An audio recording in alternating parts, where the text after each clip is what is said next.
Oke, Kak Vista, Iya. seberapa dekat sih Kak Vista dengan Mbak Im Wong? Oh, kalau sama Baim itu deket banget ya. Udah puluhan-puluhan tahun aku bersahabat, berteman baik. Dari tahun 99. Tapi melihat kemarin juga kan sempat ada kedatangan dari majelis hakim buat Kak Vista sendiri, seperti apa sih proses perceraian mereka nih? Oh iya, yang kedatangan di rumahnya ya. Iya, itu kan eh itu kalau dalam kita bicara proses perceraiannya itu ya karena kenapa Mbak Im sampai mengaturkan untuk ke rumahnya kan, ke rumahnya semuanya kan, yang di Tiger Wong, yang di kantornya, yang di rumah satunya gitu. Jadi supaya bisa melihat bagaimana perkembangan anak-anaknya itu seperti apa kalau bersama dia gitu. Nah kebetulan juga dihadirkan juga perempuan itu kan, ibunya kan.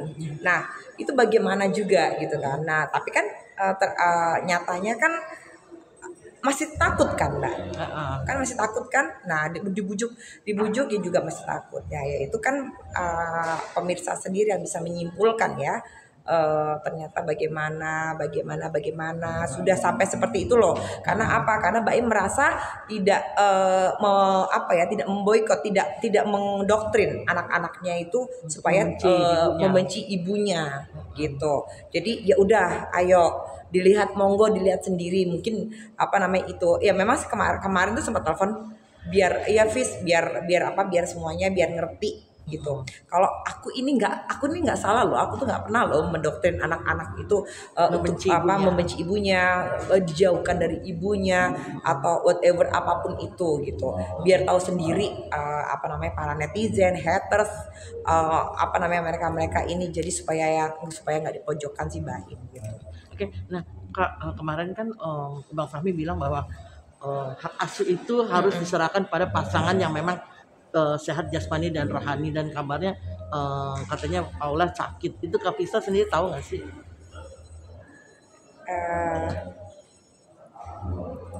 Iya sih. Bener sakit? Iya, tapi saya nggak bisa ngomong ya mbak. Nah, kenapa Kak? Ya, nanti biar Mbak Im aja yang bicara. Sakitnya mungkin artinya di sini sakitnya memang sakit yang agak lumayan serius ya? Ya. Sakit yang karena masa-masa dia dulu atau gimana? Aduh, aku susah ya ngomongnya ya. Ya bisa mungkin juga karena kan saya nggak deket ya sama ibunya itu. Cuma memang saya dulu pernah pernah ada cerita kan yang berkali-kali saya speak up di media kan, karena dulu mantan bapaknya anak-anak dulu zaman aku masih tunangan, bulan depan saya mau menikah, itu sempat deket dengan si perempuan ini gitu loh. Jadi saya ya ngerti lah ya bergaulnya sampai sih saya tahu, tapi saya nggak bisa bicara dulu lah untuk saat ini gitu. Nanti kalau pada waktunya mungkin aku bisa ngomong gitu mbak. Ya, artinya hanya menegaskan bahwa memang benar ada Paula, memang Mbak Kak Vista memang tahu bahwa Paula memang ada sakit yang cukup serius ya. Iya sih, iya karena versi Mbak Im juga cerita ke aku seperti itu sih. Nggak Mbak Im aja sih yang cerita sih, asistennya Mbak Im juga cerita, asisten atau karyawan gitu ya aku lupa. Dan nantinya, tapi selama mengenal Kak Baim atau Kak Paula sendiri, seperti apa sih hubungan mereka gitu loh? Artinya kan dibilang kalau Paula ini kan sakit gitu loh. Ada nggak sih tanda-tanda dia memang sakit? Aku nggak tahu kalau itu. Kalau itu aku nggak tahu ya, karena kan aku kan memang udah nggak mau tahu itu perempuan. Karena kan memang aku pernah ada cerita kan sama perempuan itu. Makanya aku nggak mau nyebut namanya mbak sampai sekarang pun. Karena itu memang udah melekat banget di hati ya. Tapi itu memang masa lalu sih. Dan memang banyak juga yang bicara kalau kenapa pada waktu itu pada tahun 2000 sekian Mbak Vista kalau nggak mau speak up. Nah karena pada waktu itu media kan jarang banget ya mas, cuma ada satu dua tiga lah media. Nah kenapa? Nah itu karena saya mempertahankan pertunangan saya sampai sampai nikah. Nah itu udahlah nggak usah dibikin rame karena menurut saya pun juga ya perempuan ini ya ngapain juga ya siapa gitu loh ya, maksudnya ya ngapain untuk di apa di Diramein. media. Iya udahlah aku telan aja, aku tahan. Akhirnya Mbak seseorang ini menjadi momok di dalam rumah tangga saya gitu sih. Makanya jadi ini manusiawi sih Mbak, Vista seperti ini karena ini adalah apa sih yang ini bisa dinamakan apa ya, ego solter wanita ya, meskipun itu masa lalu ya, tapi kan nggak bisa hilang gitu Mbak.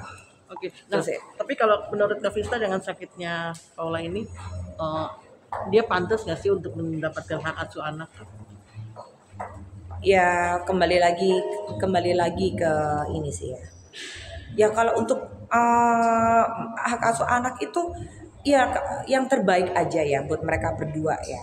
Maksudnya ya seperti apa kata Mbak Im juga, sama-sama untuk membesarkan anak ya. Karena kan kita kan semua kan Allahu alam ya Mbak ya. Gitu meskipun si wanita itu bagaimana tapi kan bagaimanapun dia juga ibunya kan ya. Jadi ya sebisa mungkin itu ya Mbak Im itu sampai memanggil orang hipnoterapi untuk supaya anak-anak ini nggak ketakutan gitu.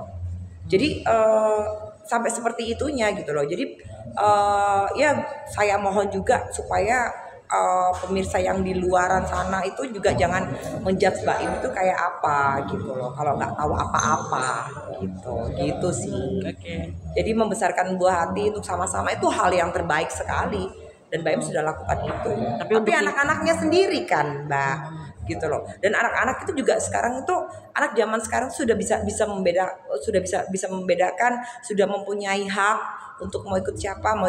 Saya pun juga mempunyai pengalaman seperti itu gitu. Tapi anak-anak akhirnya ikut saya gitu. Dia nggak tahu itu kan ada something wrong, ada sesuatu Natural berarti ya, natural anak-anak gitu. Jadi golden age-nya anak-anak tuh ya di masa-masa anak-anak itu pada umur-umur segitu gitu sih. Oke, terima kasih Mbak.